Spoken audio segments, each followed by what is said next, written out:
On va toujours continuer dans le cadre des exercices pour bien consolider nos connaissances par rapport au rappel de cours. Donc, on va passer à la situation d'évaluation numéro 3. Qui fait, on va lire l'énoncé. 2 élèves en retard tentent de rattraper un bus. L'élève 1, animé d'un mouvement rectiligne et uniforme, suivant l'axe OX, passe au point A à la vitesse V1x égale à 12 mètres par seconde. L'élève E2 part du repos au point B, en s'imposant une accélération supposée constante, A2x égale à 2 mètres par seconde carré. Le bus démarre à la date t égale à 0 du point C avec une accélération constante, AX égale à 1,5 mètres par seconde. Au même moment que les 2 élèves E1 et E2. Qu'est-ce qu'on nous demande? On nous demande d'établir en prenant comme origine des espaces la position initiale du bus. Comme première question, d'établir l'équation horaire x de t du bus. L'équation horaire x1 de t de l'élève E1. L'équation horaire x2 de t de l'élève E2. Et en 2, on nous demande de montrer par calcul que l'élève E1 ne peut rattraper le bus.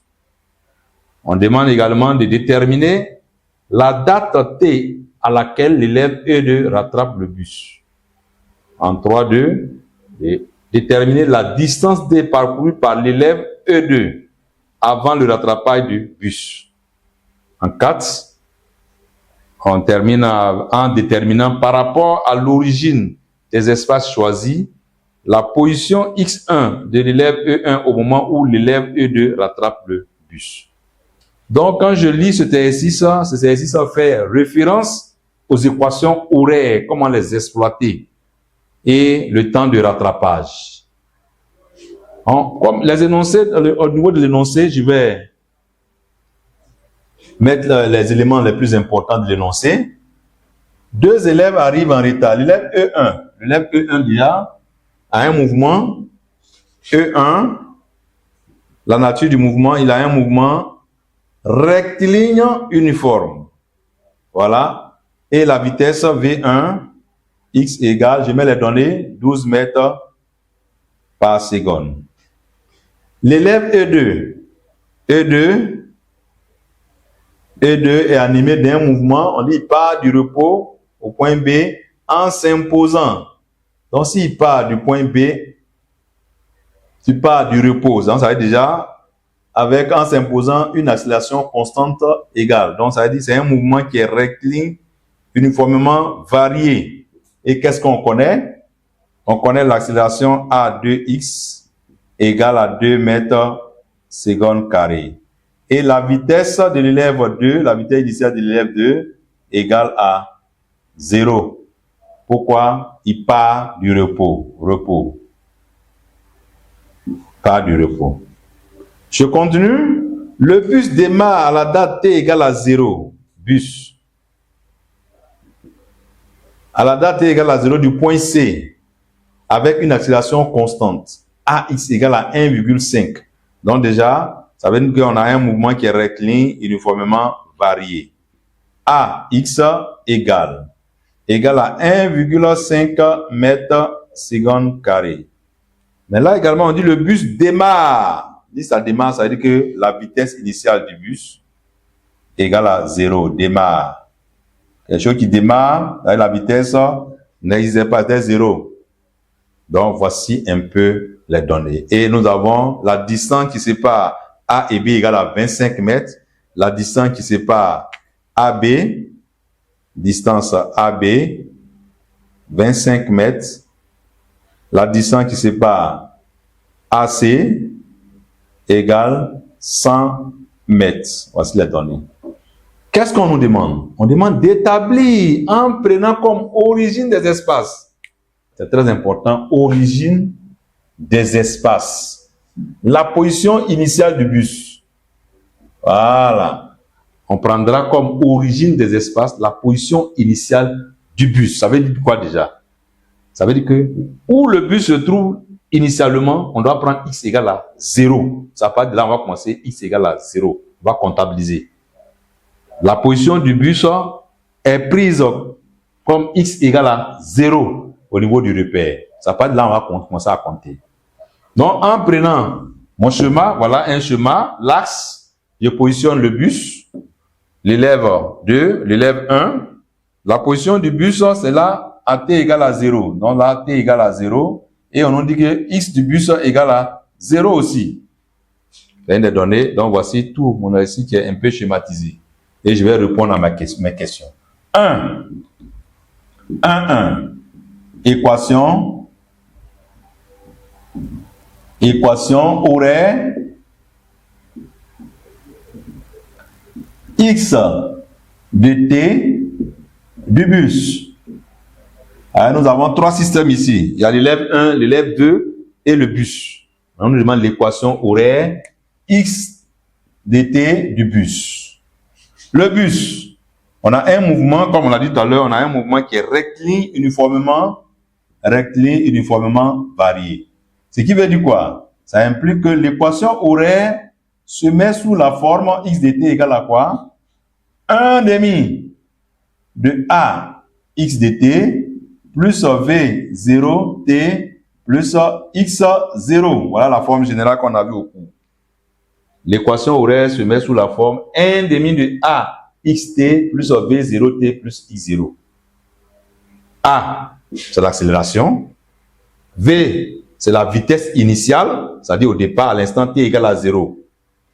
x0, c'est la position au départ. Donc, en adaptant à mon exercice ici, j'aurai pour le bus, on aura x, on va l'appeler x dt égale à 1 demi de axt plus la vitesse du bus au départ, on va l'appeler v au point C. V0 du bus, t plus x0 du bus. x0 du bus. À t égale à 0, voilà, toujours il faut déterminer à t égale à 0, x0 du bus.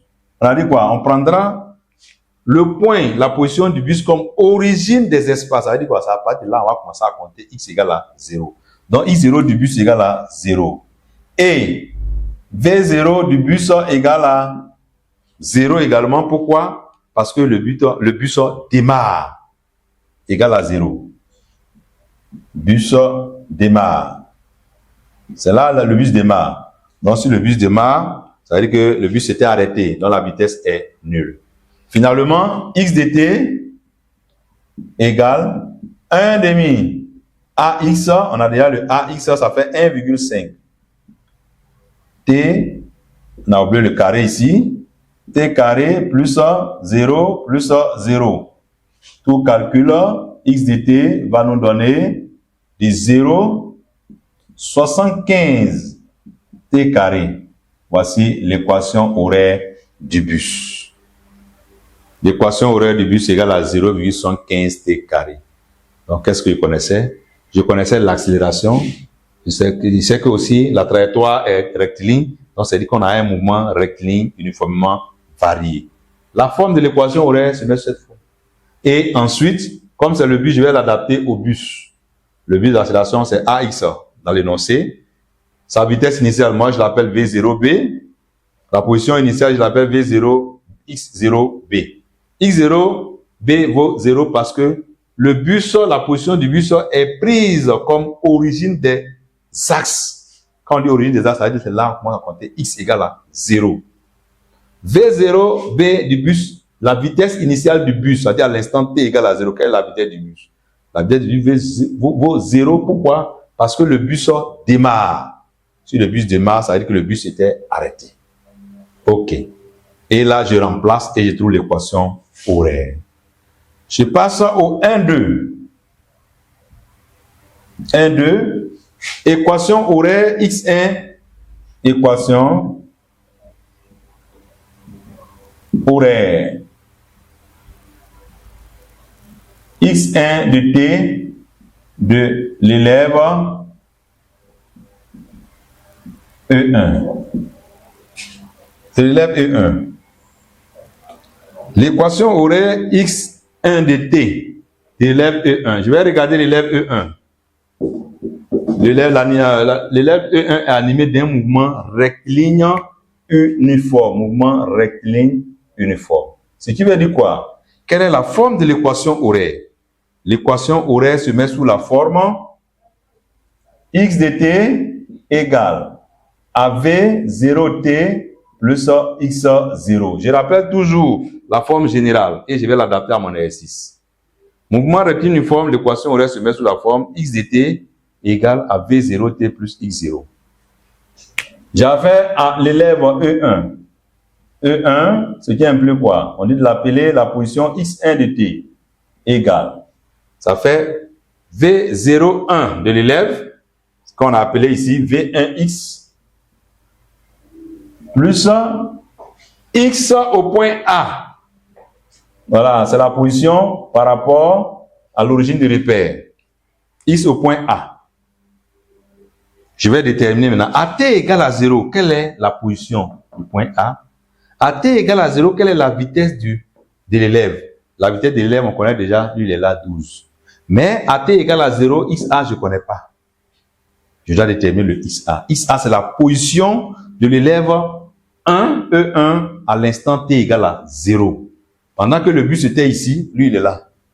Maintenant, il faut déterminer maintenant sa position. Quelle est la position? Je ne connais pas, je dois déterminer la position. V1x, voilà, donc ici déjà, x1 de t égale à 12t plus xa.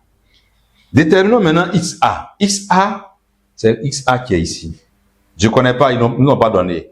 Mais cependant, ils nous ont donné la position xa, ils nous ont donné là-bas la distance qui sépare le point A et le point C. Mais ça, à partir de là, je commence à compter 0. Et on me dit la distance entre les deux. Vos distances entre les deux est égale à distance entre les deux égale à 100 mètres. Mais quelle est la position? Ce qu'il faut savoir, c'est que la position est différente de la distance. La distance est égale à la valeur absolue de la position. Voilà. Or, la position, elle peut être positive, elle peut être négative, selon l'orientation de l'axe. Donc ici, c'est à moi de regarder. La distance qui sépare les deux, elle est positive. La distance est toujours positive. Mais la position peut être positive ou bien négative. Donc je vais regarder. Le mobile, l'origine du repère se trouve au point C. Là, c'est 0. Et on a une distance de 100 mètres qui les sépare. Donc la position XA sera égale à quoi? XA sera donc égal à moins 100 mètres. XA égale à moins 100 mètres. Ce qui implique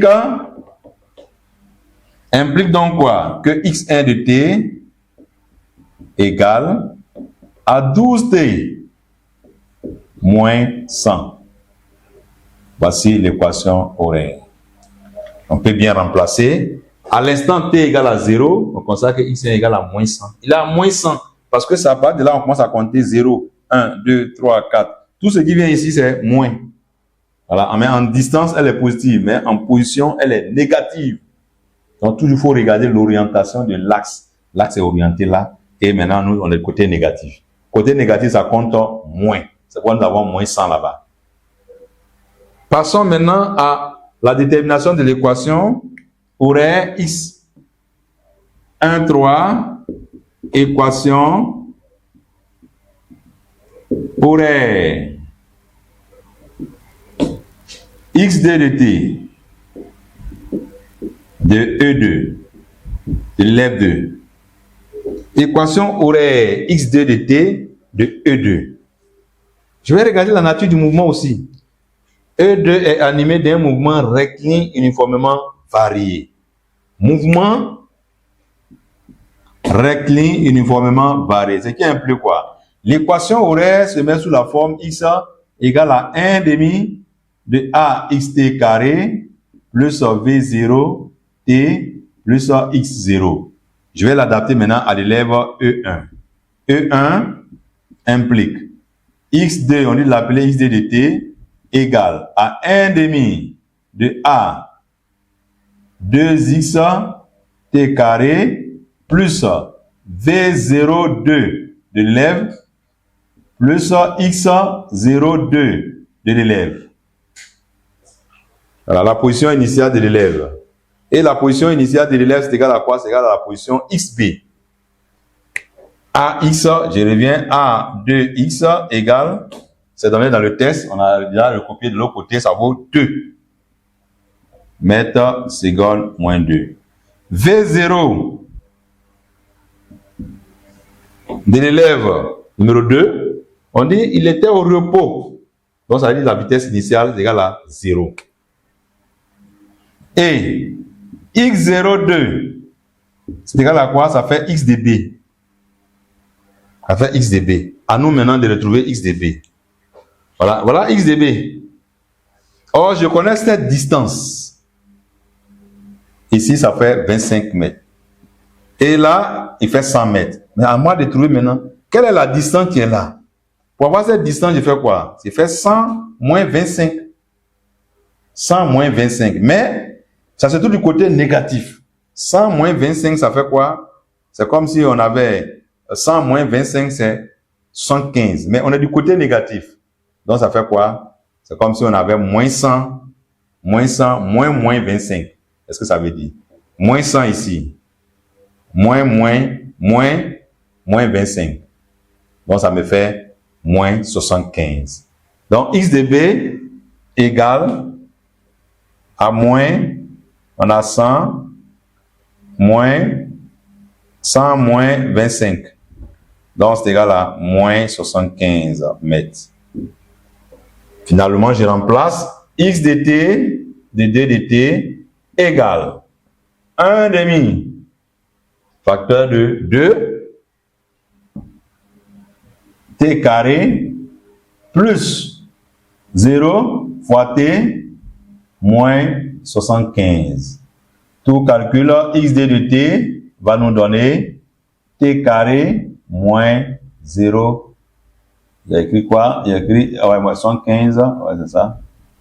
75. Moins 75. Voilà. Moins 75, AT égale à 0. On peut remplacer AT égale à 0. B se trouve, l'élève 2 se trouve à moins 75 mètres du point O. Il est du côté négatif de l'axe. Voilà pour ce qui concerne les équations horaires. Donc, ouais, il y a 3 systèmes ici. Il y a le bus, l'élève 1, l'élève 2, il faut déterminer, mais les deux n'ont pas les mêmes paramètres. L'élève 1, un mouvement rectiligne uniforme, c'est la vitesse qu'on connaît. L'élève 2, on connaît l'accélération et on nous dit qu'il était au repos. Le bus, on connaît l'accélération et la vitesse, on dit le bus démarre. Donc, à moi maintenant de déterminer les équations horaires. Mais si je connais les formes des équations horaires, à moi maintenant de déterminer. Je connais la forme de l'équation horaire. V0 c'est quoi? C'est la vitesse initiale du mobile. X0 c'est quoi? C'est la position du mobile sur l'axe à l'instant t égale à 0. Quand ils ont sifflé, à quelle position se trouvait le mobile. Donc c'est ce que je vais considérer. Et je vais remplacer toutes les équations horaires. Une fois les équations horaires trouvées maintenant, tout le reste maintenant, ce sont des raisonnements. C'est pourquoi on va passer maintenant aux 2. Montre par calcul que l'élève E1 ne peut rattraper le bus. On nous dit quoi? L'élève E1 là, il ne peut pas rattraper le bus. Il faut montrer ça. Il ne suffit pas de dire oui, il va rattraper ou bien il ne va pas rattraper. Mais comment je peux prouver que l'élève ne va pas rattraper le bus? Bon. Il rattrape le bus à quel moment? Il y a une condition pour qu'il puisse rattraper le bus. C'est qu'il puisse exister un temps de rattrapage. Si j'arrive à déterminer un temps de rattrapage, ça veut dire qu'il rattrape le bus. Mais si je n'ai pas pu déterminer le temps de rattrapage, ça veut dire quoi? Il ne peut pas rattraper le bus. Mais pour pouvoir déterminer le temps de rattrapage, quelle est la condition? Il rattrape si et seulement si les deux sont à la même position. Il rattrape si et seulement si les deux sont à la même position. C'est-à-dire l'élève E1 se trouve à la même position que le bus. Et quand je vais résoudre l'équation, si j'arrive à trouver un temps, ça veut dire qu'il rattrape le bus. Mais si c'est impossible de retrouver un temps, ça veut dire qu'il ne peut pas rattraper le bus. Donc voici le problème posé. Donc je vais essayer de résoudre, voir est-ce qu'il existe un temps pour lequel, est-ce qu'il existe un temps. Je reviens là. Et la question... x de A, et bien là, x de B et x de C qui est égal à 0. Lui est égal à moins 75.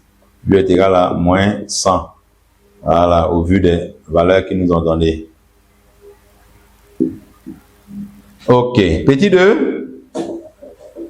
L'élève, on dit de montrer que l'élève E1 ne peut rattraper le bus. E1 ne peut rattraper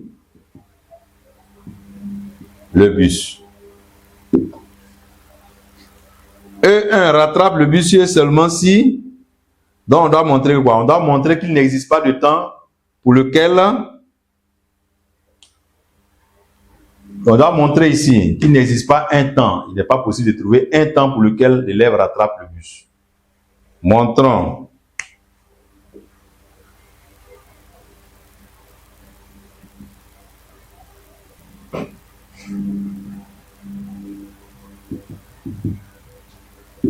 Qu'il n'existe pas un temps de rattrapage.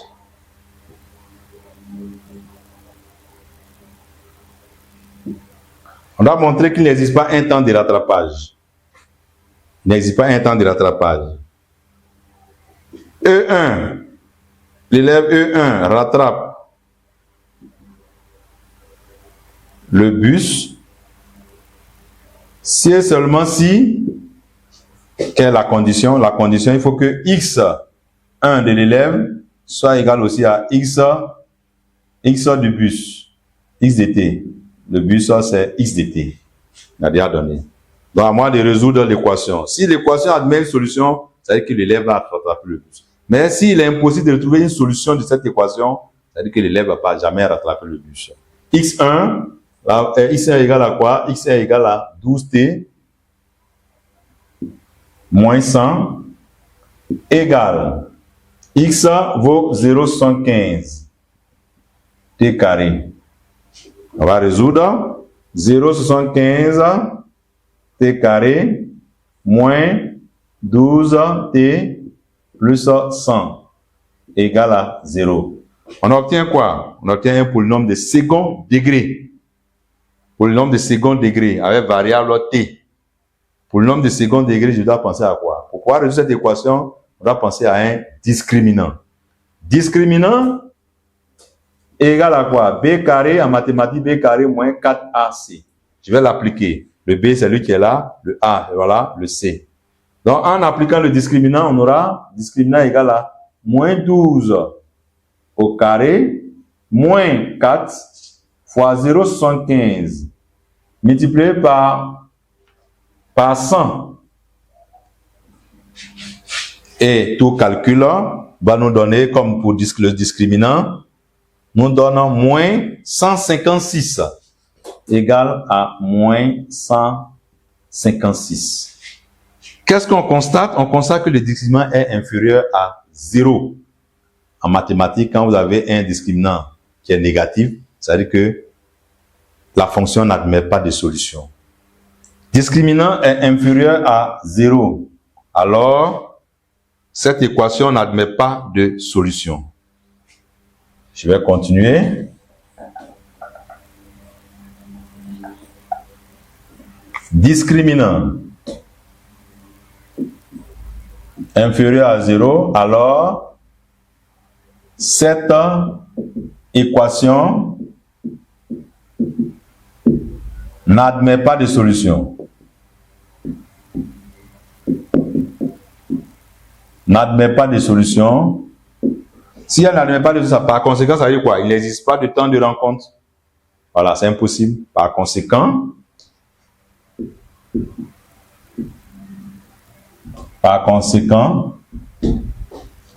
il n'existe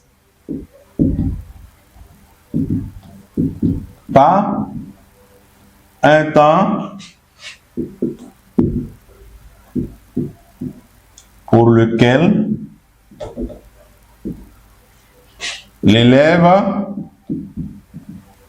E1 rattrape le bus. Voilà, on a répondu à notre question par des calculs. Voilà. Parce qu'il rattrape, pour rattraper, il y a une condition, il rattrape. S'il rattrape, ça veut dire quoi? Il va forcément exister un temps de rattrapage.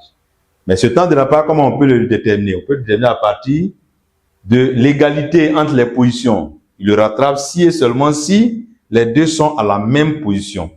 x1 de t égale à x de t. Je vais résoudre. On résout, on doit trouver une solution. Mais le cas contraire, si on n'arrive pas à trouver une solution, ça veut dire qu'il n'existe pas de temps de rattrapage. S'il n'y a pas de temps de rattrapage, l'élève ne pourra jamais rattraper le bus. Voilà, ainsi répondu notre question numéro 2. On passe toujours à la question, on passe à la question 3, cette fois-ci. Question 3. 3.1. On demande de déterminer la date T à laquelle l'élève E2 rattrape le bus. Cette fois-ci, on dit quoi? L'élève E2.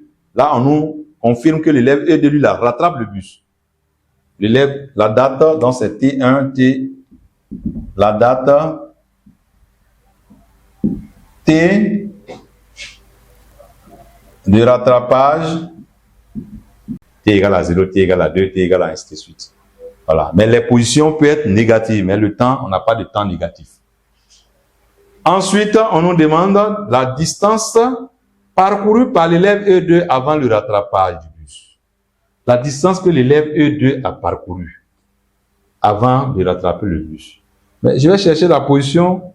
À quelle position l'élève se trouve lorsque t est égal à 3 secondes?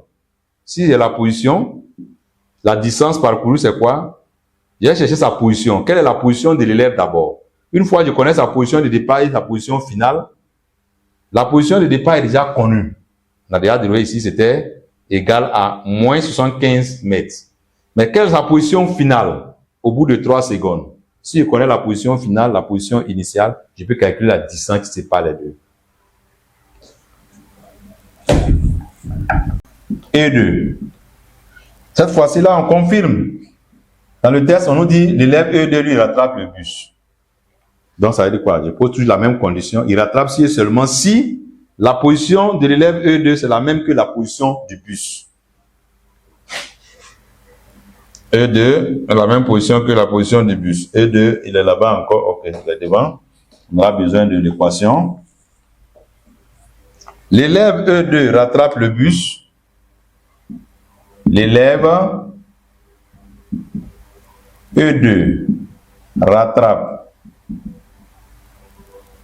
le bus si et seulement si x2 de l'élève égale à x du bus. Ok. D'accord. Donc là, on va calculer, on a t carré moins 0,25 t carré. Donc, c'est comme si on avait 1 moins 0,25. Ça va faire quoi? Ça va faire 0,25 t carré égale à 75. T carré égale à 75 divisé par 0,25. 75 divisé par 0,25. Donc, le t égale à, je crois, 300. Ensuite, le t sera racine de plus ou moins 300. Racine de 300 est égale à 17 plus 17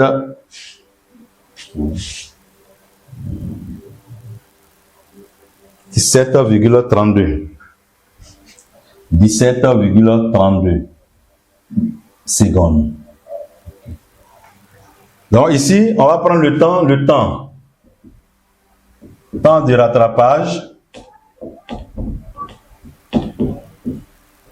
t égale à 17,32 secondes. Voici le temps de rattrapage. Voilà, pour ce qui concerne la question numéro 3.1. Et maintenant, on nous demande de calculer maintenant la distance parcourue par l'élève E2 avant le rattrapage. Distance parcourue, 3,2 distance parcourue.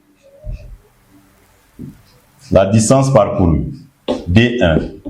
La distance parcourue, qu'est-ce qu'il faut faire? Il faut d'abord chercher, quoi? La position de l'élève E2 à l'instant t égale à 17,32 secondes. Il faut chercher. Donc, on va chercher à partir de l'équation horaire xd de t était égal. xd de t égale à t carré moins 75. xd de t égale à t carré moins 75. On va calculer maintenant la position de l'élève à l'instant t égale à 17, pour t égale à 17, t égale à 17,32 secondes implique quoi? Implique que x2 égale 17,32 au carré moins 75. Et là, on va trouver la position de l'étudiant ou bien de l'élève à l'instant t égale à 17,32. 75 mètres. Donc finalement, le x2 égale à quoi? Égale à 225 mètres. Voici. La position dont je reprends. La date de rattrapage, on résout l'équation. L'élève rattrape le bussier seulement si la position de l'élève égale à la position du bus. Je vais remplacer les équations horaires et puis résoudre l'équation. T carré moins 75 égale à 0,75 t carré. On fait passer d'un côté tout ce qui se ressemble. On aura 0,25 t carré égale à 75. T carré égale à 300. Et ensuite, racine, j'ai plus ou moins. Mais on n'a jamais de temps négatif en physique. On prend tout le temps positif. Donc, c'est la valeur à retenir, c'est 17,32. Donc, voici le temps de rattrapage. Maintenant, on me demande de calculer la distance qui sépare. La distance plutôt parcourue par l'élève juste avant le rattrapage du bus. Le bus avance, l'élève aussi avance. Mais il va rattraper quelque part à t égale à 17,32 secondes. Mais je vais chercher la position de cet élève. Lorsqu'on a le temps t égale à 17,32 secondes, quelle est la position de l'élève? Je connais la position de l'élève. Mais ce n'est pas la distance parcourue par l'élève. Ça, c'est la position par rapport à l'origine du repère. Les 225, c'est la position par rapport à l'origine du repère. Mais ce n'est pas la distance parcourue par l'élève. Puisque le x, quand vous avez les valeurs avant C, c'est négatif. Les valeurs après C, à part de C, on commence à comptabiliser 0, 1, 2. Et quand on compte, on constate qu'on a 2,25. Donc, c'est après C. Mais l'élève a parcouru une distance avant d'arriver au point C. Donc, ici, pour avoir cette distance-là, maintenant, je fais quoi? Ça va me faire quoi? La position où l'élève est arrivé, moins sa position de départ. La distance, par définition, distance égale à quoi? Égale à la valeur absolue de la position finale moins la position initiale. La position initiale, je connais. Il était ici. Il était à moins 75. Et de l'autre côté, il est à combien? Il est à 225. Donc, en appliquant D égale à quoi? D égale à X2 moins X de B, qui est égal à valeur absolue de 225 moins 75. Donc, on calcule la distance qui sépare parcourue par l'élève égale à 300 mètres. Voilà, c'est 300 mètres. Donc, l'élève a parcouru 300 mètres pour pouvoir rattraper le bus. Voici la distance parcourue par l'élève. Donc, on reprend à nouveau. La distance parcourue, ça fait la position d'arrivée, position où l'élément se trouve à la fin, moins la position de départ. La position de départ, je connais déjà. La position de départ, il est pas du point B. Sa position, c'est moins 0,75. On a déjà déterminé ici, pendant la résolution. Qu'est-ce qu'on a fait pour avoir ça? On a dit qu'il se trouve à moins 100 ici. Et là, il se trouve à moins 25. Donc là, quand on fait moins 100, moins 25, ça fait moins 100. moins 75. Et la position, c'est moins 75. La position finale, qu'est-ce que je vais faire pour avoir la position finale? Je connais le temps final. Le temps final, c'est 17,32. 17,32, pour avoir la position maintenant à cet instant, je fais quoi? Je remplace dans l'équation. Et quand je remplace dans l'équation, j'ai dit 300 moins 75, ça me fait 225. 225 moins 75, ça me donne 300 mètres. Voici la distance parcourue par l'élève 2 pour pouvoir rattraper le bus. Et on va terminer avec la quatrième question. La quatrième question détermine par rapport à l'origine des espaces choisis la position X1 de l'élève E1 au moment où l'élève E2 rattrape le bus. Pendant que lui il est en train de rattraper le bus, on a déjà montré que l'élève E1 lui n'a jamais rattrapé le bus. On a déjà montré ça ici. Parce qu'il n'existait pas de temps. Ça est encore là. L'élève E1 ne peut pas rattraper le bus parce qu'il n'existe pas de temps de rattrapage. Il ne pourra jamais rattraper. L'élève E2, on vient de montrer que lui l'a rattrapé. À quel instant? À 17,32. Mais pendant que lui il a rattrapé le bus, on te demande maintenant quelle est la position. Parce que lui n'est pas statique, lui aussi il est en train de courir. Quelle est sa position maintenant? Quelle est sa position? Bon, c'est simple. C'est pas compliqué.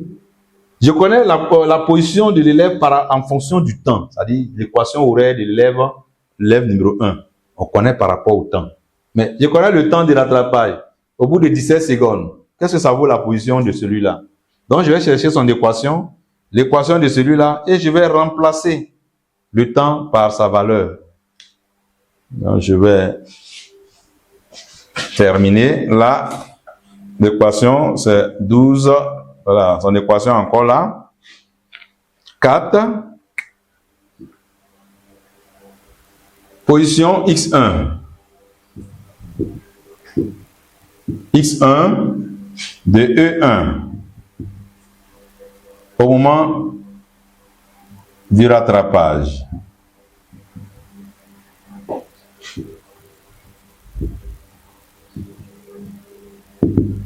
Au moment du rattrapage. On rattrape à quel moment? T égale à 17,32. Donc ici, l'équation horaire X1 de T égale à 12T moins 100. Je ne fais que remplacer T égale à 12, T égale à 17,32. X1 égale 12 multiplié par 17,32 moins 100. On va faire les calculs. Donc j'aurai 12 multiplié par 17,32 moins 100. Et là, on se trouve à la position de 107,8 du 84. X1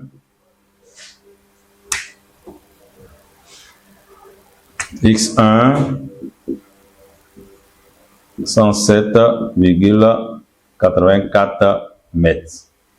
Voilà sa position. Donc lui, il sera quelque part ici à 107 mètres, quelque chose, environ 108 mètres, pendant qu'ils sont à 300 mètres. Voilà, pendant qu'ils seront à, voilà, ils seront à 225 mètres du point, l'origine du repère. Donc voilà, on va récapituler un peu qu'est-ce qu'il faut retenir au niveau de cet exercice. Au niveau de cet exercice, vous pouvez avoir plusieurs systèmes dans l'exercice. Ici, on a 3 systèmes. On a le bus, on a l'étudiant, l'élève 1, l'élève 2, et on doit déterminer l'équation horaire. La première des choses, je dois connaître quelle est la nature du mouvement, la nature qui anime chaque système. Quelle est la nature qui anime chaque système, la nature du mouvement? Le bus est animé d'un mouvement rectiligne uniformément varié, mais l'élève 1, par exemple, il est animé d'un mouvement rectiligne uniforme. Et quand je connais la nature du mouvement, je peux en déduire directement la forme de l'équation horaire. D'après le test, maintenant, je vais regarder les éléments contenus dans le test et je vais remplacer dans l'équation horaire, avoir mes équations. Si c'est un mouvement rectiligne uniforme, on connaît la forme de l'équation horaire, x égale à vt plus x0. Si c'est un mouvement rectiligne uniformément varié, la forme de l'équation horaire, c'est 1 demi de a t carré plus v0 t plus x0. Je remplace et je trouve mes équations. Maintenant, ici de savoir, est-ce que l'élève E1 peut rattraper le bus? Il rattrape le bus seulement s'il existe un temps de rattrapage. Mais à quel moment on peut calculer le temps de rattrapage? On peut calculer le temps de rattrapage en considérant que les deux systèmes sont à la même position. À la même position, x1 égale à x du bus. Et quand on résout cette équation, on constate que cette équation n'admet pas de solution. Et quand l'équation n'admet pas de solution, ça veut dire quoi? Il n'existe pas de temps de rattrapage. Donc, j'en déduis qu'il n'y a pas de temps de rattrapage parce qu'il n'y a pas de solution pour cette équation. Mais si on trouvait une solution, on pourrait dire qu'il allait rattraper. Voilà. Mais ici même, on nous a déjà demandé de montrer que l'élève ne peut pas rattraper. On doit montrer. Donc, on sait qu'il ne rattrape pas. Mais comment? Voilà, c'est ça. Il fallait le démontrer à travers les calculs. L'élève 2, lui, à son tour, on dit, lui, il rattrape le bus. C'est la même condition. Il rattrape à quel moment? Lorsque les deux, le bus et l'élève, les deux sont à la même position. Donc, je vais faire l'égalité entre les deux équations. La résolution de l'équation, ici, va me donner un temps. Bon, il y a deux temps. Il y a un temps positif, il y a un temps négatif. Mais je retiens le temps positif parce que en physique, il n'y a jamais de temps négatif. On peut avoir une position négative, mais pas de temps négatif. Voilà. Donc, je retiens le temps positif. Et le temps ici, on a trouvé 17,32. On nous demande maintenant quelle est la distance que l'élève a parcourue avant de rattraper le bus. La distance qu'il a parcourue, je vais chercher la position même de l'élève lorsqu'il rattrape le bus. Sa position par rapport à quoi? Par rapport au point C qui est l'origine du repère. Je remplace et la position, l'élève se trouve à la position 225 mètres par rapport au point C. Mais ça part du point C, on a la position. Mais on parle de la distance parcourue par l'élève. Maintenant, si on m'avait dit de déterminer la position de l'élève 2, dans ce cas, je m'arrêtais là. Si on me disait de déterminer la position 2 de l'élève lors du rattrapage, j'allais m'arrêter là. Mais on m'a demandé la distance. Ce qu'il faut savoir, c'est que la distance est toujours positive. Et la distance, c'est la différence entre deux positions. Mais la position, elle peut être négative ou elle peut être positive. Donc, par définition, la distance égale à quoi? Ça fait la valeur absolue de la position finale moins la position initiale. Il est parti d'où? Il est parti du point B. Et il est arrivé où? Il est arrivé à un point quelconque, quelque part, à 225. Donc, pour avoir la distance qui sépare, je vais faire quoi? Je vais faire les 225 moins la valeur, la position qui est là, la position de départ. Donc, quand il fait le moins, ça devient plus. Et la distance parcourue, parce qu'il a parcouru de B à C. Et de C, maintenant, c'est là, il y a les 225. Or, lui, là, déjà, il fait combien? Il fait 75 mètres en distance. En position, il fait moins 75. Mais en distance, c'est 75. 75 plus 225, ça me donne 300 mètres. Donc, voilà pour l'étudiant, l'élève numéro 2 qui a pu rattraper le bus. Maintenant, on me demande quel est le X1. Le X1 de E1, c'est E1, voilà, E1. Au moment du rattrapage du bus, le bus par E2. Du bus par E2. Voilà. Le E1 qui est derrière et qui court, qui n'a jamais pu rattraper le bus. À quelle position va se retrouver cet élève? À quelle position? On n'a pas dit la distance parcourue par celui-là. Non, non. On a dit à quelle position. Et quand on dit X, c'est la position. D, c'est la distance. Voilà. Donc, ne pas confondre les deux termes. La position, elle peut être positive, elle peut être négative. La distance, elle est toujours positive. Et la distance, c'est la valeur absolue de la différence entre deux positions. Donc, lui, on me demande la position. C'est la position seulement on me demande. La position par rapport à où? Par rapport à l'origine du repère. Quand on dit position, c'est par rapport à un repère, à l'origine du repère. Je vais calculer, je vais prendre quoi? Je vais prendre l'équation horaire. Je connais l'équation horaire de cet élève. L'équation horaire nous dit quoi? Il a 12T moins 100. Mais l'instant de rattrapage, c'est combien? C'est 17,32. Quand on a mis les 17,32, qu'est-ce que ça fait au niveau de la position? Je remplace dans l'équation. C'est pourquoi on a dit équation horaire, fonction du temps. Je multiplie, et quand je multiplie, je fais les calculs. Je me retrouve avec 107,84, soit environ 108 mètres. Voilà. On peut mettre 108 mètres. Et voilà, ainsi s'achève notre exercice d'évaluation. Vous voyez, un exercice qui n'est pas long, mais ça prend beaucoup d'informations en compte. Merci.